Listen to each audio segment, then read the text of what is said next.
살아계신 하나님, 오늘도 귀한 한 날 우리에게 허락하시니 감사합니다. 오늘 하나님 앞에 불러주신 것 주님이 오니 하나님을 더욱더 깊이 경험하는 인생 되게 하여 주시옵소서. 말씀으로 만나 주옵소서. 찬양으로 만나 주옵소서. 우리 분방 공부 시간을 통해서 더욱 깊숙하게 만나는 은혜가 있게 하여 주시옵소서. 마음과 물질로 주님 앞에 우리가 신앙 고백으로 주님 앞에 드렸습니다. 하나님, 드린 손길이 부끄럽지 않게 하시고 우리의 마음과 우리의 모든 물질이 하나님 나라의 확장 가운데 쓰여지는 역사가 있게 하여 주시옵소서. 우리 구주 예수님의 이름으로 기도합니다. 아멘. 동역자 여러분, 잘 지냈습니까? 그 시험도 다 끝나고 너무너무 고생 많았습니다. 끝까지 변함없이 이 자리를 또 지켜주셔서 너무 감사하고, 오늘 함께 또 같이 모여서 또 예배하는 것도 하나님의 은혜인 것 같습니다. 목사님하고 인사 한번 합시다. 보고 싶었습니다. 눈빛 한번 맞춰볼 수 있겠어요? 저하고. 네. 우리 고개를 좀 들고, 네. 한번 더 인사합시다. 보고 싶었습니다. 네, 보고 싶었습니다.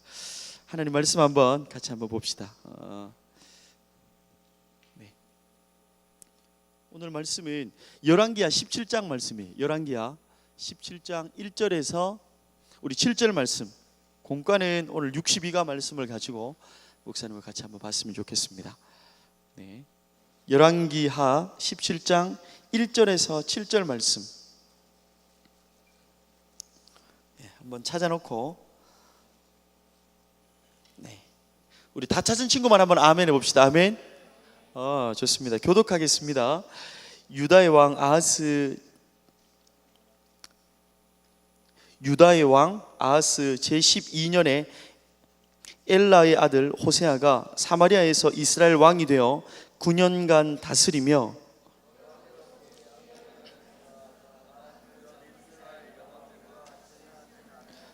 아수르 왕 살마네셀이 올라오니 호세아가 그에게 종이 되어 조공을 드리더니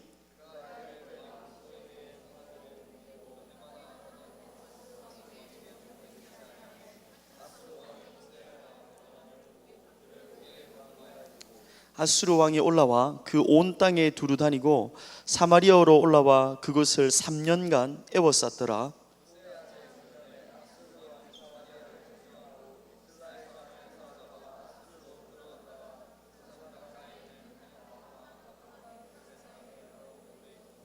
우리 7절은 다 같이 읽겠습니다. 이 일은 이스라엘 자손이 자기를 애굽 땅에서 인도하여 내사 애굽의 왕 바로의 손에서 벗어나게 하신 그 하나님 여호와께 죄를 범하고 또 다른 신들을 경외하며. 아멘. 오늘 제목은 한번 따라해 봅시다. 진짜 살고 싶나요? 오늘은 진짜 살고 싶은가, 살고 싶나요? 이 제목으로 같이 말씀을 나누고자 합니다. 커피 회사 중에 커피 그 카페 중에 제일 잘 나가는 카페가 어디입니까? 어떻게 알았죠? 여러분 스타벅스 갑니까? 스타벅스 커피점은 가장 인기가 있죠. 스타벅스 커피 1호점 시애틀에 1971년도에 이렇게 여기에 있는 이 시애틀 커피점이 생겼습니다. 리얼미터라는 전문 여론기관에서 전국의 남녀 500명을 조사를 했어요. 그랬더니만 역시나 스타벅스가 1위였습니다. 1위. 2위가 어디입니까? 이데아 커피인가요? 지금 화면이 까매졌네요. 1위가 스타벅스고 2위가 이데아 커피고 3위가 카페베네였습니다. 카페베네. 그 4위가 엔젤리너스. 그런데 스타벅스의 이 커피집은 왜 이렇게 잘 되고 있는지 그 하워드 슐츠라는 회장이 성공 비결을 이야기했습니다. 스타벅스는 세계에 50여 개국에 1만 7천 개의 점포가 있다고 합니다. 종업원 수는 얼마쯤 될까요? 종업원 수는 18만여 명쯤 된다고 합니다. 이게 엄청난 회사인 거죠. 그 회사, 그곳에서 하워드 슐츠 회장은 이렇게 얘기했습니다. 세계에 이만큼 인기가 있는 비결은 뭐냐면, 그가 인터뷰를 통해서 얘기했어요. 세계 경영에서 승리의 비결은 차별화입니다. 다른 커피점과 많은 차별화를 두고 있습니다. 스타벅스가 이만큼 생존하고 이만큼 인기가 있는 비결은 차별화 때문에 생존할 수 있다. 그는 그렇게 이야기했습니다. 스타벅스는 2013년도부터 모든 매장에 미국 전역에 테이블 위에 휴대폰 충전기를 만들어 놓았습니다. 그래서 휴대폰을 충전하려면 그냥 그 테이블 중간에 케이블만 꽂으면 되는 거죠. 한국 매장에서는 KT와 손을 잡고 이 와이파이가 일반에 있는 회사보다 3배에서 4배 빠른 속도로 와이파이가 되죠. 그래서 와이파이를 잘 잡기 위해서는 어떤 매장보다 스타벅스 매장에 가서 와이파이를 하면 되는 거죠. 스타벅스 매장에서 틀어놓는 음악은 구매가 안 됩니다. 왜 그렇죠? 스타벅스 본부에서 매달마다 100곡의 음악을 CD 2장에서 3장으로 만들어서 전 세계 각지로 보내는 거죠. 그러면 거기에서 트는데 이 음악은 계절마다 음악을 특색 있게 만들어서 보내는 거예요. 그러니까 뭐 스타벅스의 음악은 뭐 우리가 구매할 수도 없지만 계절에 따라서 틀어지는 거죠. 다른 매장은 엔젤리너스나 이런 데는 매장에 이 커피를 판매하는 사람의 기분에 따라서 이렇게 자기 마음대로 음악을 틀 수 있죠. 막 틀 수 있는데 스타벅스는 자기 마음대로 틀 수 없다는 거예요. 음악에도 차별화가 있습니다. 또한 스타벅스에는 이런 동그란 테이블이 있어요. 왜 동그란 테이블을 만들었냐면 사람들이 혼자 가더라도 외롭지 않도록, 사람의 심리가 네모난 테이블보다는 동그란 테이블이면 덜 외로움을 느끼고 따뜻함을 느낀다고 합니다. 그래서 스타벅스에는 혼자 가서도 공부하고 커피 마실 수 있도록 동그란 테이블을 만들어 놓았습니다. 스타벅스에 들어가려면 문이 묵직합니다.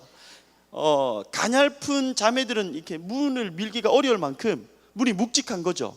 왜 묵직하냐면 고급스러움을 나타내고 있습니다. 어떤 매장은 이렇게 문을 열고 들어가면 문이 왔다 갔다 막 이렇게 내가 지나고 나간 다음에도 문이 이렇게 팔랑팔랑 움직이는 게 있으면 좀 싼 맛이 느껴진다는 거죠. 그래서 스타벅스는 묵직한 문을 이렇게 밀고 들어가면서 고급스러움을 그곳에서 이렇게 나타낸다고 합니다. 그래서 저희 집도 문을 좀 묵직하게 한번 만들어야 되겠다 이런 생각도 들었습니다. 아무튼 여러분, 스타벅스는 차별성이 있어요. 이것 말고 엄청 많았어요. 목사님이 책을 읽어보면서 와, 너무너무 차별성이 많이 있는 거예요. 왜 이렇게 성공하는가, 왜 이렇게 생존할 수 있는가, 특별한 비결이 여기에 있었습니다. 이 차별성이 스타벅스를 존재하게 합니다. 믿음의 후배 여러분, 믿음의 선배 여러분, 우리 그리스도인들도 우리를 생존하게 하는 차별성이 있습니다. 이것 없으면 우리는 안 되는 거예요. 이것 없으면 믿지 않는 사람과 차별성이 없어지게 되는 거고 우리는 생존할 수 없게 되는 것입니다. 성경이 우리에게 말하는 성도의 차별성, 성도를 생존하게 할 수 있는 유일한 비결이 무엇인가? 성경을 통해서 오늘 본문, 오늘 여러분이 선생님들과 함께 나눈 공과를 통해서도 우리는 알 수 있습니다. 북이스라엘의 마지막 왕은 여러분 호세아입니다. 호세아. 북이스라엘 남유다는 앞에 있는 그림처럼 우리 대한민국이 어느 세계보다 잘 이해할 수 있습니다. 왜냐하면 위에 있는 파란색은 북이스라엘, 밑에 있는 이 약간 연두색은 남유다예요. 솔로몬 왕이 죽자마자 남북으로 쫙 갈리게 되었죠. 갈리게 되었는데 지중해가 이 영향을 받으면서 위아래로 북이스라엘, 남유다로 딱 나뉘어져 있습니다. 근데 오늘 우리가 분반 공부에서 여러분 설교에서 우리가 조명해야 될 곳은 파란 곳이에요. 북이스라엘. 그런데 북이스라엘의 마지막 왕은 호세아 왕인데 이 호세아 왕이 아수르의 도움으로 베가 왕을 18대 왕이었죠. 자기 위에 있는 왕을 아수르의 도움을 받아서 죽여버렸습니다. 그러니까 어떤 현상이 벌어졌냐면 아수르 왕의 도움을 받아서 암살을 해놓으니까 이 아수르의 조공을 바쳤어요. 늘 이 돈을 바치고 이 식물들이나 뭐 좋은 나무들이나 음식들을 다 바친 거예요. 그런데 이 호세아 왕이 어느 날 깨가 좀 든 거죠. 이제 아수르 왕에게 살마네셀 왕이었어요. 아수르 왕 살마네셀. 그에게 조공을 바치기 싫은 거예요. 호세아 왕도 이제는 힘이 조금 키워지고 살만하니까 그 살만에셀 왕에게 조공을 안 바치기 위해서 어떻게 하냐면 애굽 왕에게 눈을 돌렸어요. 애굽 왕. 애굽 왕의 이름은 그때 당시 소였습니다. 소. 여러분 음무하는 소 있죠. 소에게 이 눈을 돌려서 그에게 이 손을 잡으면서 아수르와 관계를 끊으려고 했습니다. 그거를 들은 아수르 왕이 어떻게 됐겠습니까? 너무 화가 난 거예요. 그래서 이제는 북이스라엘로 바싹 사람들을 붙여서 그 북이스라엘을 포위를 해버린 거예요. 3년 동안 포위를 하고 이제 그 점령하기 위해서 고민을 하고 있었습니다. 그러면서 결국에 호세아 9년입니다. 호세아 9년에 북이스라엘은 멸망해버려요. 쫄딱 망해버리게 되는 거죠. BC 722년입니다. BC 722년에 북이스라엘은 아수르에게 치리를 당했습니다. 722년에 치리를 당했죠. 722년에 남유다는 바벨론에게 586년 팔려버렸습니다. 586년에 바벨론에게 끝장났고 아수르는 치리를 당했죠. 북이스라엘은 아수르에게 722년에 끝이 났습니다. 그런데 동역자 여러분, 우리는 조금 이상한 게 있어요. 뭐가 이상하냐면 멸망 당시에 호세아 왕이었잖아요. 그러면 북이스라엘의 19명의 왕 중에 마지막 왕인데 우리가 한국 역사를 보면 망할 징조가 보입니다. 그죠? 어떤 망할 왕을 보면 어떤 왕은 엄청난 폭군입니다. 사람을 이 쌀 넣는 곳에 막 넣어서 죽이기도 하고 궁궐의 모든 여자를 불러서 아주 음란하게 행동을 하기도 하고 망할 징조가 보이는 거예요. 그러면 호세아 왕은 여러분 성경을 공부할 때 딱 보시면 아주 폭군이거나 막대 먹었거나 정신병자거나 성적으로 타락하거나 이것이 분명히 나타나야 하는 거죠. 그런데 여러분 이상한 조짐이 오늘 보이기 시작합니다. 이것이 이상하다는 거예요. 모든 북이스라엘 왕들의 평가를 보면 이렇게 기록되어 있습니다. 여러분 이스라엘 왕들 19명의 왕들이 있는데 호세아 왕을 제외하고 나머지 세 왕은 이 아주 그에 대한 평가가 없고 평가가 나타나 있는 왕들은 다 이런 평가입니다. 한번 읽어봅시다. 시작. 이게 모든 왕들의 평가입니다. 북이스라엘 왕들은 여로보암 왕의 죄에서 떠나가지 않았다라고 기록되어 있습니다. 여로보암 왕은 어떤 죄를 지었을까요? 그가 솔로몬 왕이 죽고 두 나라로 쫙 쪼개지면서 그가 한 행동이 있습니다. 어떤 행동을 했냐면요, 여러분 보세요. 여기에 보면 북이스라엘에 금송아지를 두 곳에 세웠습니다. 단과 베델에. 단이 어디 있는지 한번 볼까요? 제일 위에 목사님이 빨간색 동그라미를 했잖아요. 여기가 단이에요. 단. 제일 밑에는 예루살렘 위에 있는 곳인데 베델이에요. 왜 이곳에 금송아지를 딱 설치했냐면 만약에 이스라엘 백성들이 예루살렘으로 예배하러 갈까봐 그가 단과 베델에 금송아지를 딱 만들어 놓고 이렇게 얘기했습니다. 하나님이다. 그래서 예루살렘까지 갈 필요 없고 단이든 베델이든 너희가 마음껏 하나님을 예배해라. 여로보암이 이 우상을 딱 만들어 놓고 사람들에게 끊임없이 이렇게 얘기한 거예요. 어떻게 됐겠습니까? 이스라엘 백성들은 단과 이 베델에 가서 금송아지를 딱 갖다 놓고 하나님을 예배하는 거예요. 이것뿐만 아니었습니다. 여로보암은 제사장을 세웠는데 레위 사람 다른 족속 사람 상관없었어요. 아무나 딱 잡아서 네가 오늘부터 제사장이다. 그렇게 한 거예요. 그러니까 잡히는 대로 제사장을 세워서 마구마구 하나님을 예배하게 했습니다. 북이스라엘 땅이 어떻게 되었겠습니까? 개판이 된 거죠.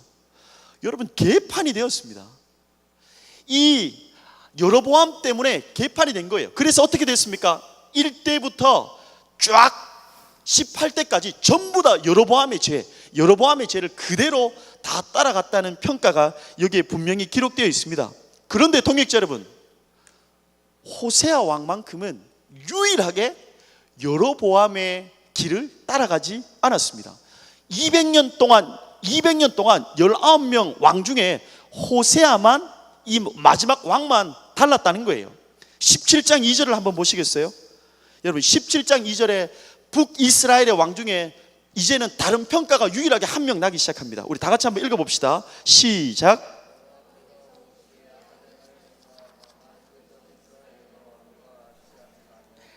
와, 여러분, 호세아 왕만큼만 달랐다는 거예요. 여기가 바로 단입니다. 단. 여로보암이 금송아지를 세웠던 지금의 그 장소고 단이고요. 베델도 한번 볼까요? 이곳이 지금 베델입니다. 이스라엘, 북이스라엘 왕들이 금송아지를 세웠던 그곳입니다. 그런데 호세아 왕은요, 그렇게 하지 않았다는 것입니다. 여러분, 이것이 쉽겠습니까? 1대부터 시작해서 이때까지 내려온 것은 북이스라엘에서 단과 베델에서 우상을 숭배하며 살았는데, 모든 사람이 예스 했는데 호세아만 노 이렇게 해버렸다는 거예요. 이건 쉽지 않습니다. 여러분, 목사님이 커피 전문점에 갔는데요, 선배 목사님들이요 전부 다 아메리카노를 시키는 거예요. 아메리카노. 목사님 뭐 드시겠습니까? 아메리카노요, 아메리카노요, 아메리카노요, 아메리카노요. 목사님의 마음속에 목사님 자몽 주스가 너무 먹고 싶은 거예요. 자몽. 그래서 내 차례가 오면 나는 자몽으로 얘기할 테야. 나는 자몽으로. 앞에 전부 다 아메리카노, 아메리카노, 아메리카노, 아메리카노. 담임 목사님 또 아메리카노. 목사님 마음이 조금 약해졌습니다. 아메리카노 하고 목사님 차례가 왔습니다. 목사님 뭐라고 얘기했겠습니까? 자몽이요. 머릿속에는 이렇게 됐는데 저도 아메리카노요. 이렇게 아메리카노 마시겠습니다. 이것 하나 시키는 것도 목사님 마음에 쉽지가 않은 거예요. 근데 하물며 다 여로보암 3대도 여로보암, 4대도 여로보암, 5대, 6대, 7대, 8대, 9대, 10대, 11대, 12대, 13대, 14대, 15대, 16대, 17대, 18대. 와, 엄청나지 않습니까? 200년 동안. 근데 호세아 왕만큼은 달랐다는 거예요. 그 전에 이스라엘 왕만큼 악하지 않았다고 이야기합니다. 그러면 우리는 질문을 던져봐야 합니다. 왜 괜히 다른 이스라엘, 북이스라엘 왕들과 비교하면서까지 호세아의 평가를 기록해 두었을까요? 근데 결론은 무엇입니까? 망했다는 거예요. 호세아도 선한 왕으로 유일하게 에이스로 평가받았지만 결국에는 망했다는 거예요. 그런데 왜 그의 행적을 기록해 놓았을까요? 망한 거는 다 똑같고 다 악한 왕인데 유독 호세아만 다른 왕과 달랐다, 선한 왕이었다, 약간 그런 흉내의 뉘앙스를 여기에 풍기는 걸까요? 우리에게 말하고자 하는 부분이 여기에 있다는 거예요. 다른 왕과는 달랐습니다. 어느 왕보다 괜찮았습니다. 하지만 호세아 왕은 하나님께서 원하시는 거룩의 수준이 안 되었다는 거예요. 어느 정도의 거룩은 있었지만 하나님께서 원하시는 완전한 거룩의 모습이 아니었다는 거예요. 한번 따라해 봅시다. 어설픈 거룩. 호세아 왕은요, 어설픈 거룩이었어요. 하나님께서 원하시는 완전한 거룩이 아니라 어설픈 거룩이었기 때문에 어설픈 나라가 되어서 어설프게 망해버렸어요. 동역자 여러분, 어설픈 거룩은 아무짝에도 쓸모없다는 거예요. 하나님에게 있어서는 그것은 거룩의 축에 들어가지 않습니다. 만약에 하나님께서 호세아 왕이 행했던 어설픈 거룩이 괜찮았다면 나라의 멸망은 없었을 거예요. 그러나 어설픈 거룩이었기 때문에 어설픈 나라가 되어서 어떻게 됐습니까? 여러분, 이렇게 됐어요. 자, 북이스라엘이 망해서 지금 행로를 쫓아가면 그 나라 북이스라엘 사람들을요 다 갖다 흩어버렸습니다. 지금은 이란과 이라크 지역이죠. 이란, 이라크로 사마리아 사람들을 데리고 다 흩어버렸다는 거예요. 부산 사람들을 들어다가 일본에도 갖다 놓고 중국에도 갖다 놓고 아프리카에도 갖다 놓고 그리고 비어있는 여기에 있는 부산 사람들을 채우기 위해서 소말리아에도 갔다 오고 북한에도 갔다 오고 중국에도 갔다 와서 사람들을 갖다 놨다는 거예요. 혼혈민족이 된 거죠. 부산의 어떤 그 모든 문화나 이런 것들이 다 사라지게 만들었다는 것입니다. 원인이 무엇입니까? 어설픈 거룩. 그것 때문에 어설픈 민족이 되었다는 거예요. 믿음의 후배 여러분, 성도에게 있어서 거룩은 너무너무 중요합니다. 거룩한 한 사람을 통하여서 하나님은 한 가정을 세우는 줄로 믿습니다. 하나님은 거룩한 한 사람을 통해서 오늘 또 민족과 교회를 세운다는 거예요. 그 증거가 어디에 있습니까? 예루살렘 거리에 주님께서 찾은 사람은 돈 많은 사람, 예배 잘 드리는 사람 아니라 의인한 사람, 거룩한 한 사람 얘기한 거예요. 한 사람. 그만큼 거룩은 중요합니다. 히브리서 12장 14절에 이렇게 표현하고 있어요. 뭐라고 표현하냐면 모든 사람과 더불어 화평함과 거룩함을 따르라. 왜 거룩함을 따르라고 합니까? 이것 없이는 아무도 주를 보지 못하리라. 여러분, 거룩함은 하나님을 볼 수 있는 유일한 길이래요. 거룩함이 없으면 하나님을 볼 수 없다라고 이야기합니다. 목사가 되면 하나님을 볼 수 있을 것 같습니까? 아니라고 이야기합니다. 거룩하면 하나님을 볼 수 있다, 그렇게 얘기하는 거죠. 동역자 여러분, 코스트코 알죠? 코스트코. 목사님은 코스트코 처음 갈 때 그냥 가서 물건 사면 되는 줄 알았어요. 왜? 내가 돈이 있으니까 코스트코 가면 이렇게 물건을 그냥 내가 돈 내고 그냥 사면 되니까, 사면 그냥 되는 줄 알고 가니까, 거기에 대구에 있을 때 목사님이 딱 가니까 목사님이 그곳에 통과가 안 됐어요. 왜 통과가 안 됐을까요? 코스트코에 카드가 있었어요. 카드. 그래서 뭐 목사님이 사진을 주니까 연간 회비가 뭐 몇만 원, 3만 원인가요? 여러분, 저는 코스트코와 스타벅스 커피점과 아무런 관련이 없는 사람입니다. 그런데 아무튼 코스트코를 가니까 연간 회원, 이 카드가 있어야 물건을 구경할 수도 있고 물건을 볼 수도 있대요. 그것 없으면 물건을 안에 들어가서 하나도 구경할 수도 없고 볼 수도 없다는 것입니다. 동역자 여러분, 똑같습니다. 거룩은 하나님을 볼 수 있는 면회증이 되는 거죠. 거룩을 잃어버리면 하나님을 볼 수 없으니까 거룩을 잃어버리면 하나님을 잊어버리게 되는 거죠. 이분은 믿음의 선배 프랜시스 셰퍼입니다. 아주 기독교의 윤리학을 책으로 잘 표현한 분인데 1984년도에 그가 암으로 죽게 되었습니다. 근데 몇 시간이 안 남았고 며칠이 안 남았을 때 시한부 판정을 딱 받고 그가 미국의 전역의 대학교를 다니면서 설교를 하기 시작했는데 그 제목이 이거였어요. 행복을 삶의 목표로 삼지 마십시오. 이게 제목이었어요. 마지막 그의 제목. 왜 그랬는 줄 아세요? 그러면서 그의 설교는 이러했습니다. 사랑하는 여러분, 행복을 삶의 목표로 삼지 마십시오. 그것은 불신자도 믿지 않는 자도 구할 수 있는 것입니다. 예수 믿지 않는 사람도 행복의 삶을 목표로 하고 있습니다. 그것은 그리스도인이 구할 바가 못 됩니다. 그리스도인의 목표는 거룩입니다.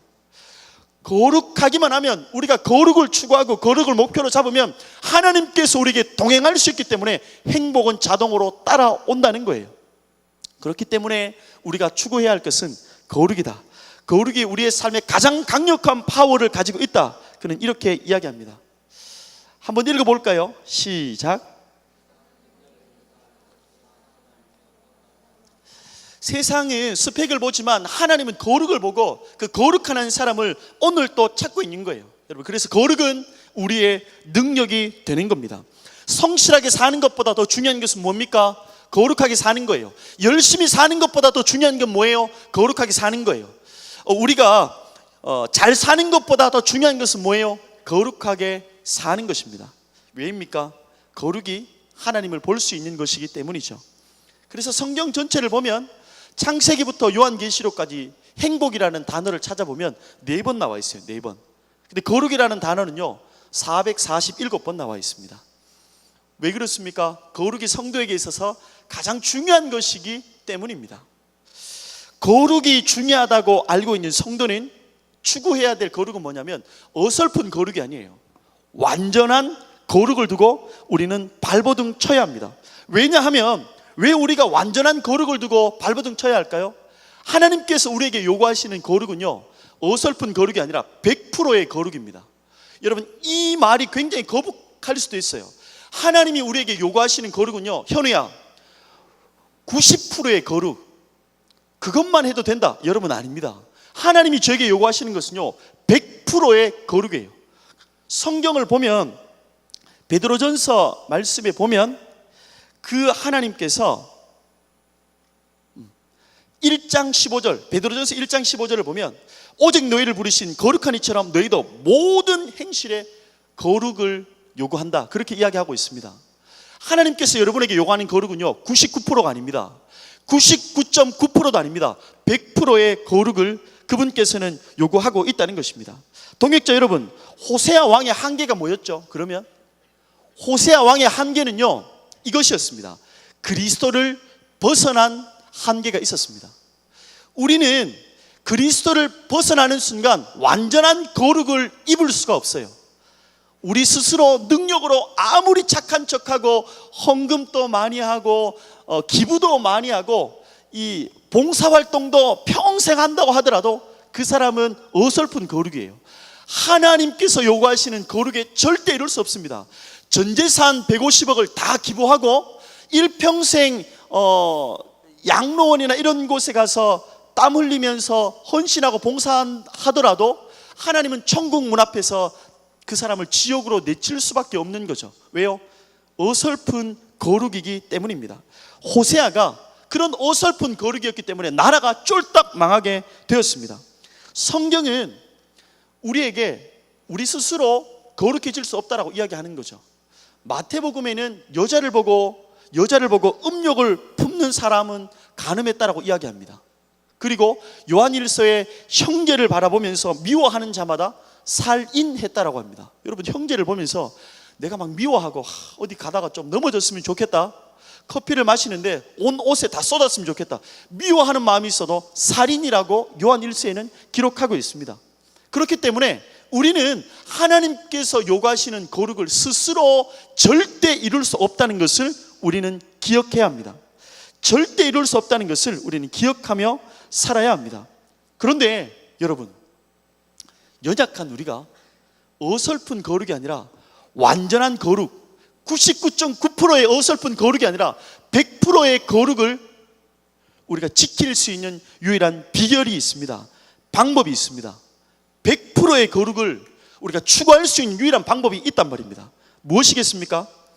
죄가 없으신 예수 그리스도, 그분의 옷을 입기만 하면 우리는 완전한 거룩한 사람으로 설 수 있다고 말씀하고 있습니다.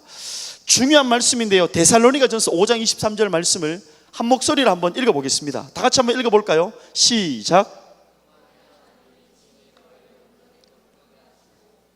네, 하나님이 우리를 온전히 거룩하게 하셨고 하실 수 있대요.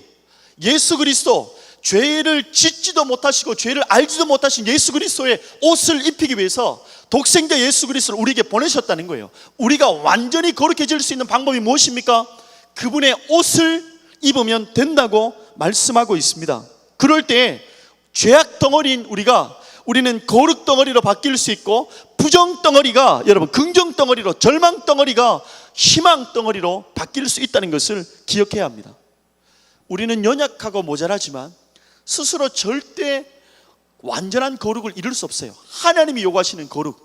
그러나 예수 그리스도의 옷을 입을 때 완전한 거룩한 한 사람으로 설 수 있다는 것을 기억해야 합니다. 목사님은 금요일날 아침에 동백섬을 늘 돕니다. 아침 7시 반에 출발해서 2시간 뒤에 이제 동백섬 2바퀴 돌고 교회로 들어오게 되는 거죠. 한 9시 반쯤 되는 것 같아요. 근데 어느 날 동백섬을 도는데 악취가 나는 거예요. 악취가. 그날은 비가 옥수같이 쏟아져서 같이 운동을 하는 분들과 함께 그 우산을 쓰고 동백섬을 돌았습니다. 동백섬에 가니까요, 아무도 없었어요. 어느 정도 비가 왔냐면 우산을 썼는데 우산을 뚫고 비가 뚝뚝뚝 떨어질 만큼 비가 오는 거예요. 우산을 쓰고 있었던 이유가 있었습니다. 휴대폰을 주머니에 넣었는데 휴대폰은 비를 맞으면 안 되잖아요. 그래서 온몸은 다 젖었는데 우산을 들고 간 거예요. 가는데 악취가 나는 거예요. 근데 바닷가를 딱 보니까요, 엄청나게 큰 이 하수구 같은 이 곳에서 거품을 내면서 물이 방류가 되고 있는 거예요. 그 주변에 있는 모든 음식점과 아파트에서 거의 한 곳도 빠짐없이 폐수를 막 갖다 부었습니다. 악취가 막 올라오는 거예요. 처음에 이게 무슨 냄새인가 싶어서 보니까 거기에서 뭔가 이렇게 거품이 나고 연기가 올라와서 보니까 비가 오는 날 잘 됐다 싶어서 사람들이 이제 오물 같은 폐수를 막 쏟아내는 거예요. 그런데 그 다음날 이렇게 가보니까 그곳에서 아무렇지도 않게 바다는 정상적으로 돌아오게 되었습니다. 어떠한 물을 갖다 쏟아부어도 바다는 일정한 염분을 유지했습니다. 우리도 똑같습니다. 얼마나 우리가 모자라고 부족하고 연약하다 할지라도 완전하고 변함없는 하나님과 접붙임되는 순간 우리는 완전한 거룩을 입을 수 있다는 것을 기억해야 합니다. 호세아 왕은 북이스라엘의 왕 중에 에이스였습니다.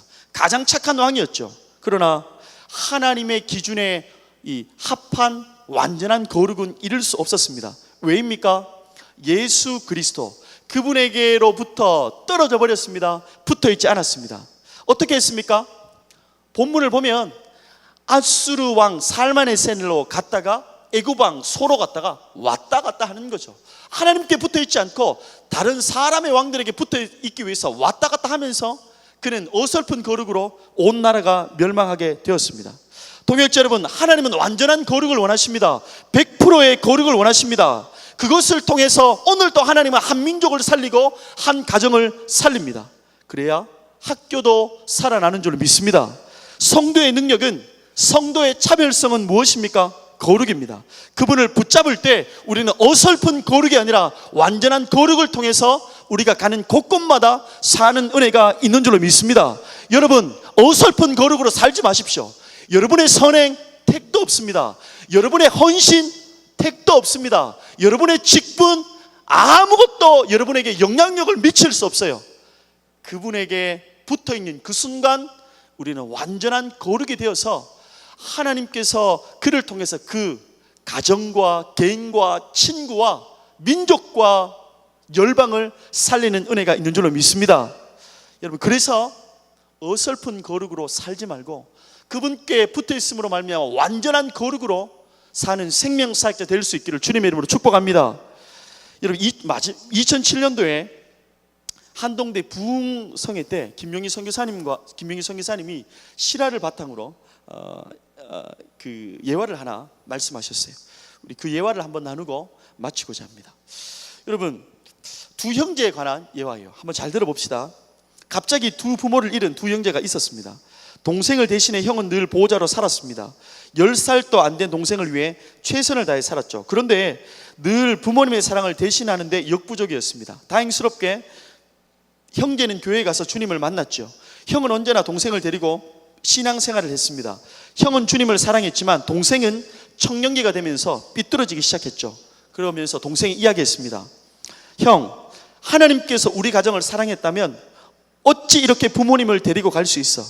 하나님이 그렇게, 예수님이 그렇게 우리를 사랑했다면 우리를 천지고아로 어떻게 만드실 수 있어? 동생은 이제 교회를 강요하지 말라고 했습니다. 동생은 삐뚤어졌고 타락은 극에 달했습니다. 그날 밤 형은 오늘 또 오지 않는 동생을 기다리며 기도하기 시작했습니다. 그 기도가 간절해질 무렵 방문이 활짝 열렸습니다. 동생이 들어왔는데 얼굴은 하얗고 피투성이가 되어 들어왔습니다. 동생이 이야기했습니다. 형, 내가 사람을 죽였어. 형, 내가 살인을 저질렀어. 피투성이가 되어서 들어와서 와들와들 떨고 있는 동생을 향해 형은 동생의 옷을 벗기고 수건으로 그의 몸을 닦았습니다. 얼른 다른 옷으로 갈아입혔죠. 동생의 옷을 보더니 형은 정신 나간 사람처럼 피 묻은 동생의 옷을 입었습니다. 길지 않은 시간이었죠. 거친 사람들이 들이닥쳤습니다. 피 묻은 옷을 입은 형에게 거침없이 발길질로 밟았습니다. 네가 사람을 죽였지, 이 더러운 자식아.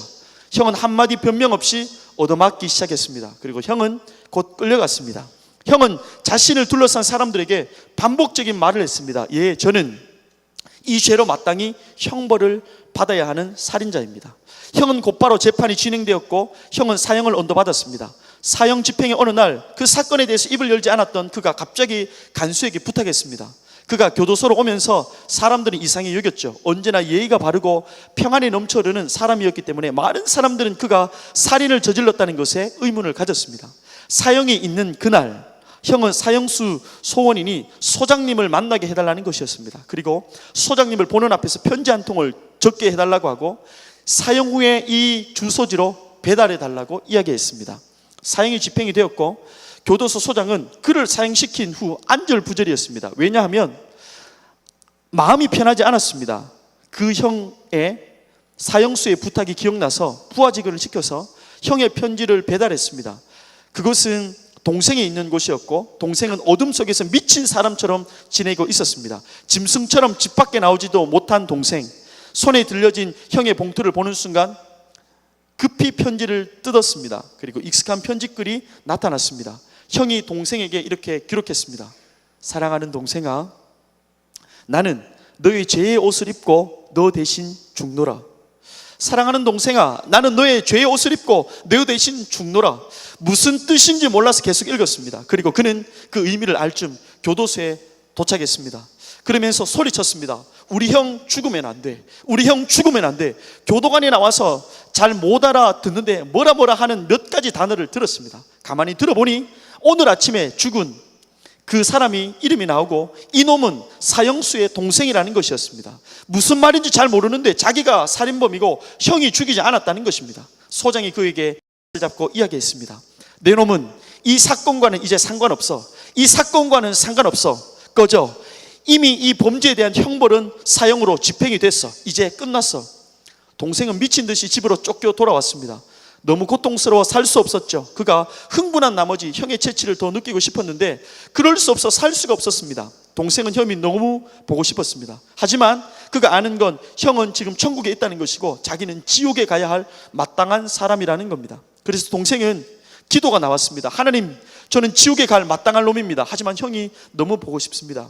그때 형이 써준 편지가 생각났습니다. 너무 충격적이어서 한 줄밖에 못 읽었는데 그 다음 줄을 그가 기억하며 읽어야 되겠다고 생각하며 정신을 차리고 그 다음 줄을 읽었습니다. 거기에는 이렇게 되어 있었습니다. 사랑하는 동생아, 나는 너의 죄의 옷을 입고 너 대신 죽노라. 그 다음 절, 넌 나의 옷을 입고 나처럼 살아다오. 넌 나의 옷을 입고 나처럼 살아다오. 그는 그날 밤 주님을 만났습니다. 형이 죽을 때 자신이 죽은 것을 알았죠. 그의 모든 옷을 꺼내어 자신의 옷을 다 태우고 형의 옷을 입고 이제 그는 형의 남은 삶을 살기 시작했습니다. 남루하지만 형의 옷을 입고 예배당에 갔고요. 형이 드렸던 자리에서 예배를 드렸고요. 형이 드렸던 예배 방식대로 그는 손을 들고 주님을 찬양했습니다. 집에 오면 형의 작업복을 입고 그는 일을 했습니다. 세월이 흘러 기억이 잊혀질 때 옛날에 더럽게 놀았던 친구들이 와서 옷을 잡아 끌면서 같이 놀자고 같이 가자고 한결같이 이야기했지만 그는 이렇게 이야기했습니다. 이 옷의 주인은 그런 데 가지 않았어. 이 옷의 주인은 그렇게 살지 않았어. 이 옷의 주인은 그런 식으로 말하지 않았어. 여러분, 우리는 이 실화 예화를 통해서 무엇을 느낍니까? 우리는 누구의 옷을 입고 살아가고 있습니까? 우리는 예수 그리스도의 옷을 입고 살아가고 있는 사람입니다. 그래서 우리는 거룩한 거죠. 우리의 능력은 우리가 가진 무언가가 아니라 그분의 옷을 입었기 때문에 완전한 거룩한 사람이라는 것을 기억하며 그분께 붙어있는 여러분의 인생이 되었으면 좋겠습니다.